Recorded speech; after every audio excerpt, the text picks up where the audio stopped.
Hello friends, this is Yuom. Thanks for joining me. Today I am sharing how I invite mindful movement and exercise as a minimalist. And for this sharing, I teamed up with Noom to also share how I build long-lasting and simple healthy habits to promote further well-being. For me, my practice of mindful movement is mostly focused on uniting the mind and the body through intentional physical activities. So it's less about doing intense, hard exercises or working out so much or getting the perfect body, but more about being in tune with myself in all aspects, both physical and internal. So I pay close attention to any signs of tension that rises, any lack of energy, sluggishness, some achiness, and bodily sensations in order to help release it, to balance my overall energy, to promote more vitality, deeper extension, and overall harmony. For me, exercises is less about striving for a short-term fitness goal, which is also okay if that's one's priority and if that works for some. But for me, I like to focus more on allowing mindful movement to be effortlessly infused into my day-to-day life as a long-term practice.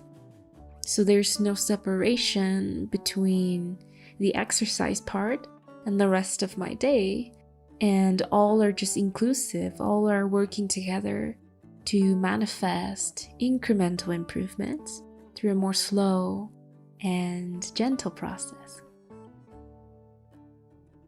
I think that feeling good, loving myself as a whole, and building positive relationship with my body, which is the whole point of exercise of movement, it also involves taking care of my sacred inner temple, my internal organs, and bodily rhythm. So I support my immune system. I find nutritional balance with the food that is, I think, compatible for my own body. I introduce herbal and natural supplements if it's needed. I also focus on eating intuitively and mindfully without overeating. I also hydrate myself properly and promote deep rejuvenating sleep.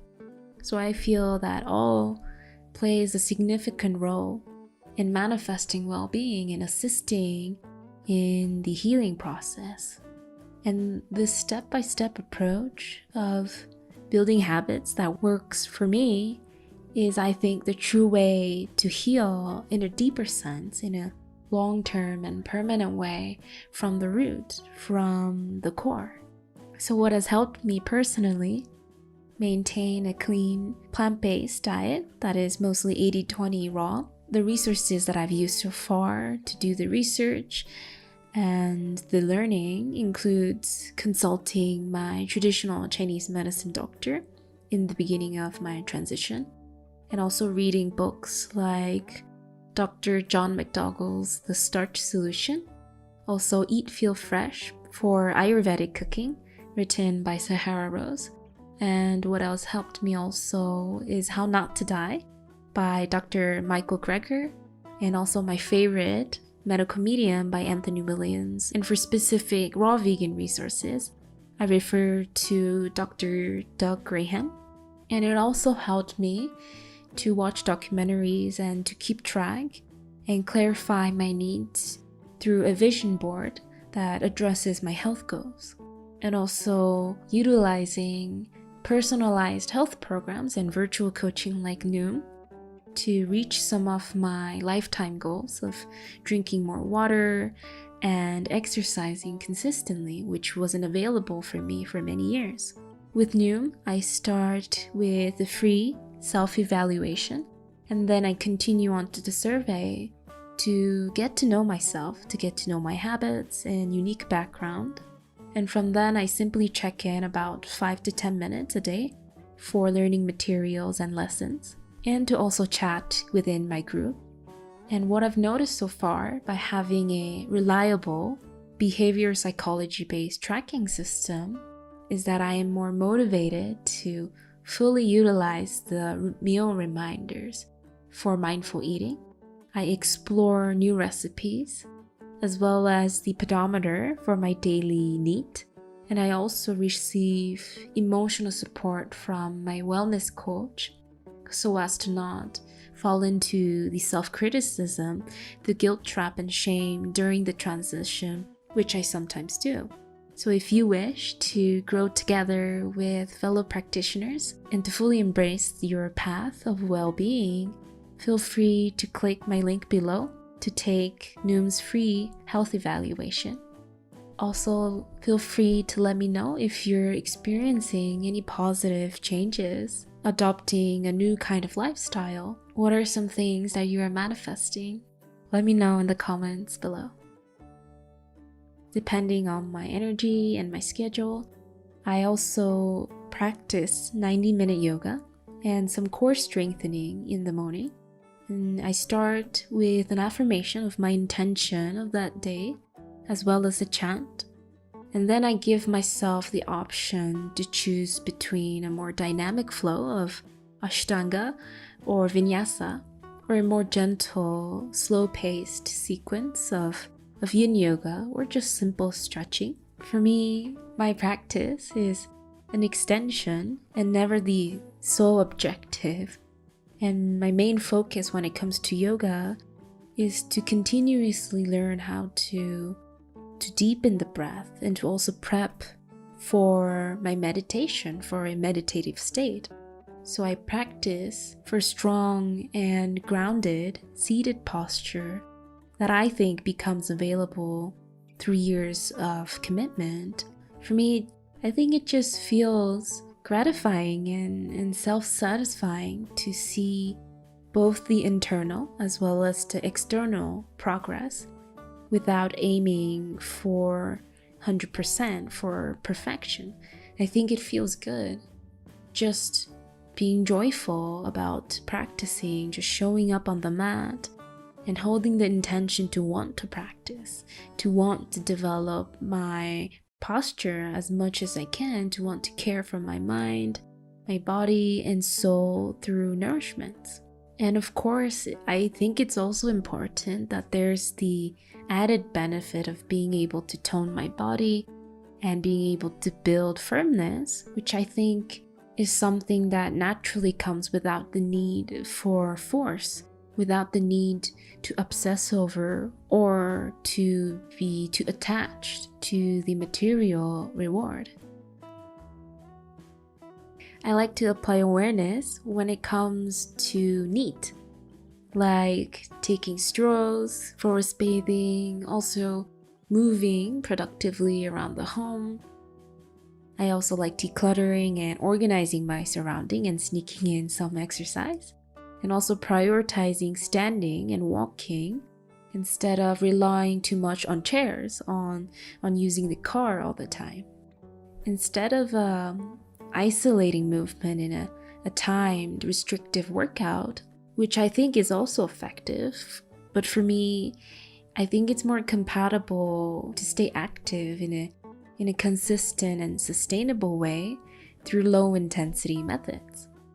So I enjoy allowing everyday physical movement to become a doable habit, which I think is, at least for me, much more flexible, much more holistic, and easier to maintain without facing potential burnout or loss of motivation midway, which I have faced previously. So in order to embrace the full power of non-exercise, I find it important to stay conscious, to be mindful of how I walk, how I move and sit throughout the day, how I stand and how much I stand, and how I hold my body as much as possible. Also, there's the practice of nutritious movement introduced in Katie Bowman's book, Move Your DNA and Movement Matters, which I have shared previously. And I think this is a bit of a similar approach of shifting from a sedentary lifestyle to a more movement-rich, a more energized life through simple and adaptable habit modifications, which I am all for. And through this practice, I focus on alignment with my natural, reflex-driven self, as well as my inner child and wild woman self. And I focus on letting go of what restricts my movement, like certain furniture, some uncomfortable shoes, and perhaps stiff clothing. Lastly, I like to introduce mindfulness-based stress reduction, MBSR, and resting meditation in the tradition of Thich Nhat Hanh. And I feel that this perhaps is the most important to allow nutriments to actually be fully absorbed and for energy to circulate properly after an exercise. So I let the tension melt away. I release the doing and the striving. I forget about the goals, and I practice to relax the muscles and the parts that have worked so hard throughout the day, that have supported me throughout the day. And I'm able to send appreciation, gratitude for having a whole body, for having all my bodily functions, for receiving food to eat, and having clean water, and having the privilege and all this abundance. And I'm also able to invite the contemplation on impermanence, on the reminder that at some point all must be surrendered, even health, even the mind and the body. And no matter what, even when facing certain symptoms as I do in my life, even when knowing some parts of my body still needs healing and I may be suffering or feeling pain, I still choose to continuously work on accepting myself, loving my body, my mind and soul as much as I can. And I hope that we can love our bodies in togetherness.